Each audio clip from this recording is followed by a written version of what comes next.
दीपन शमन तर्पण क्लेदन शोषी।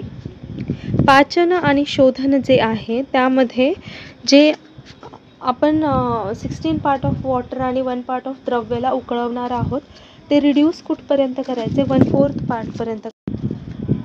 दीपन शमन तर्पण क्लेदन शोषी यामध्ये 1/8 पार्टपर्यंत करायचे रिड्यूस।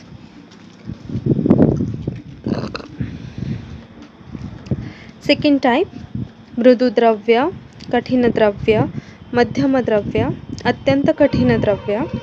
मृदू द्रव्यामध्ये 4 पार्ट वॉटरचा वापर करावा। कठीण द्रव्यामध्ये 8 पार्ट वॉटर, मध्यम द्रव्यामध्ये पण 8 पार्ट आणि अत्यंत कठीण द्रव्यामध्ये 16 पार्ट म्हणजे 4, 8, 8, 16